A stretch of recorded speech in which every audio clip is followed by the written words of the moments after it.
Hello everybody, I'm Robert and welcome to a special vlog here on Game Show Garbage. It's just some updates that I'm vlogging about this time around. The first and major thing that's going to be happening is I'm going to be getting a new camera in the next few weeks. So the Turn It Up video, which I will be taping this Saturday, will be the last using this camera, this flip camera I've had since 2010.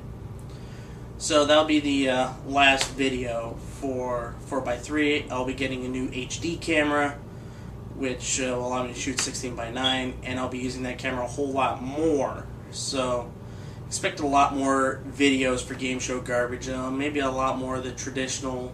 I'll do a lot more other reviews as well. There are a couple other projects that I'm working on, but I want to keep that a little hushed for now. In addition, I just got back from a week in Baltimore. That's why you didn't see any updates for the last 2 weeks on Game Show Garbage. Had a great time in Baltimore, hung out with Cornshaq, who you could see on youtube.com/CornshaqGaming and twitch.tv/Cornshaq. And with his help, I set 3 world records, all of them in WWF Royal Rumble for the Super Nintendo. I set the championship mode for singles at 756, set the tag title run at 331, and with Mark himself, the co-op Royal Rumble run at 49 seconds, and that's pretty much the perfect run. And just want to say thank you, Mark. Thank you, Sweetie Gamer. Thank your entire family for putting up with me for the past week and a day. You are a great friend, and hopefully I'll be back in Baltimore to see you, hopefully in less than 2 years. Also on tap for the website, the next Toon Crap induction will be this weekend, which is Cartoon All-Stars to the Rescue, and the next Game Show Garbage induction will also coincide with a final project I'm doing for school, and that is Major Charles Ingram and that entire millionaire mess that happened in 2001. I hope it turns out well for not only Game Show Garbage, for people who visit Game Show Garbage, and for the folks in my Con Swindlers and Cheats program that I'm currently in. It is my last quarter, and I hope to end it with a bang and not a whimper.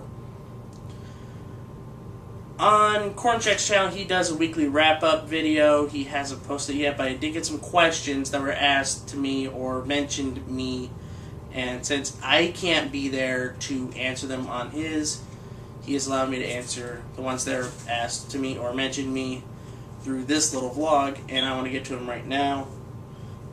Zero Eats, who is a regular on the Twitch stream, asked 3 questions for all 3 of us. I'll answer my parts. What's your favorite male and female video game character? Well, Sigma fan. Well, Zero Eats, me being Sigma fan over there, I am a big fan of Mega Man. He'll always be my favorite video game character, even though Capcom is perfectly content to let that franchise sit.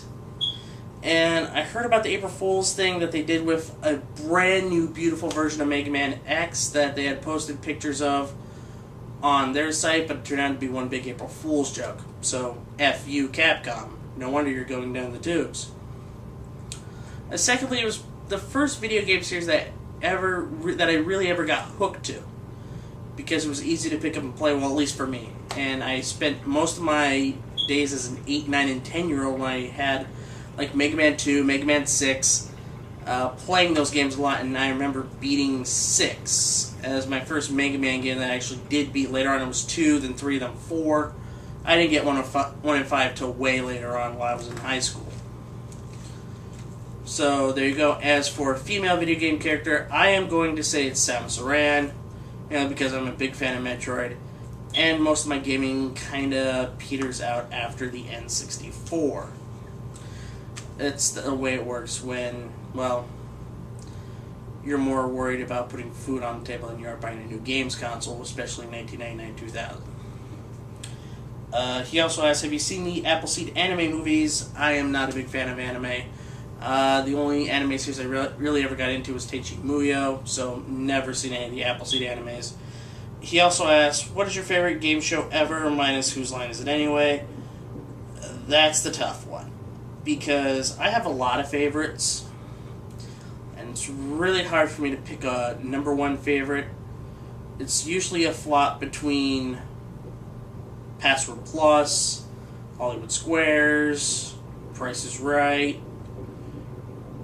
There are just countless others that Double Dare, for example. There are just countless others that I can't even begin to imagine. Hopefully that answers your question, Zero Eats. And I will see you on the stream tonight. Three-line Blue Tea. I'll just call you Blue Tea. It's not really a game show, but if you watch Double Dare on Nickelodeon, I love that show. Hearts, exclamation point. It is a game show, actually, and I do enjoy it a lot. It's one of my favorites of all time. And I'm kind of disappointed that the stage show that they did a few years back never really took off or gotten that show back on TV. I think the problem is it was just an attraction they had at Universal for the last few days before it shut down. It's kind of a shame, really. I also like the fact that they still have the Double Dare 2000 set up at Universal for people to walk through and take a look at, even back in 2002, 2003. Maybe there were hints and allegations that they could have revived it for 65 more episodes. I would have personally loved it, but the problem is you have to get all of the crew back together, and I think Jason Harris and Tiffany had moved on. I don't know who else you get this time. Maybe Dave Azer during that time period. Matty Morello pretty much proved he couldn't host a game show, especially for the horrible revival of Wild and Crazy Kids in 2002. Well, say la vie. Finally, more of a comment than a question from Full Metal Coyote. I will also see you on the stream tonight. This is a request from Mark. Could you please Buckshot Sigma for me, because I could have gone through life not knowing Boku no Pico. Yeah. Okay. Yeah, I made that mistake mentioning the anime that should not be named, mainly because I also wanted to give a cheap plug to my friend the Hardcore Kid, who is a great reviewer of kid stuff and anime. Go check him out. He's on Reviewers Unknown. He should be on some other sites. I would love to see him on that guy with the glasses. Hopefully he does get picked up during this hiring drive. And I admit, I'm sorry for mentioning the anime that should not be named. I apologize.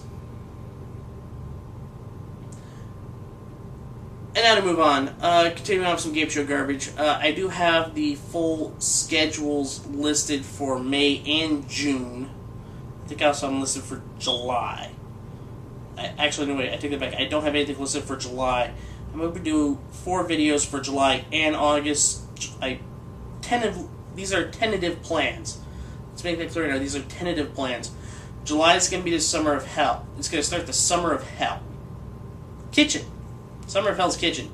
All these will be top 5 worst of a certain season. I want to do 3, 5, 4, and I want to do the seasons 2 through 5, basically, going in the order of 3, 5, 2, and 4. Well, because I wanted to get to the 2 that I really like the most before getting to 2 and 4, which are kind of a mess to get through.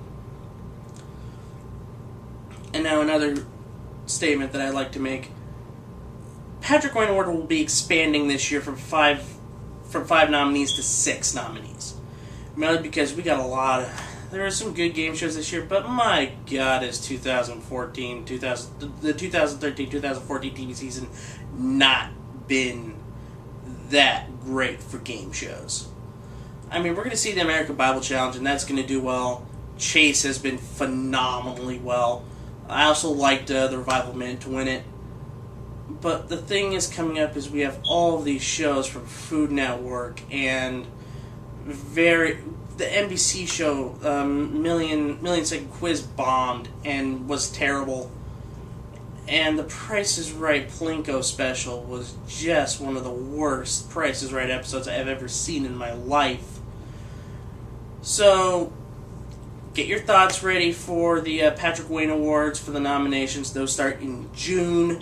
The top 6 will be voted on in August. And the video induction for that will be the last Saturday in September. Also, one more final note. I want to say congratulations to the folks at Game Show Marathon, Corey Annotato, Christian Carey, and Bob Haw. Congratulations to making your goal, I think it's $2,578 that you guys raised for CHOP, which is the Children's Hospital of Philadelphia. Thumbs up, good sirs. Sorry that I didn't get a chance to watch it. I would love to see it. If you guys have uploaded the whole 24-hour thing on the 24-hour Game Show Marathon website, please let me know. I'm pretty sure somebody will let me know if it's all the way up. Well, that's going to do it for this special vlog. Just a quick reminder, Turn It Up and the Charles Ingram videos will be up next weekend on the 31st. I gotta finish writing the Turn It Up script, even though it's not going to be that hard to write, because it might be hard because I actually really love Turn It Up. But that's going to do it. I'm Robert Seidelman. We'll see you next time, folks.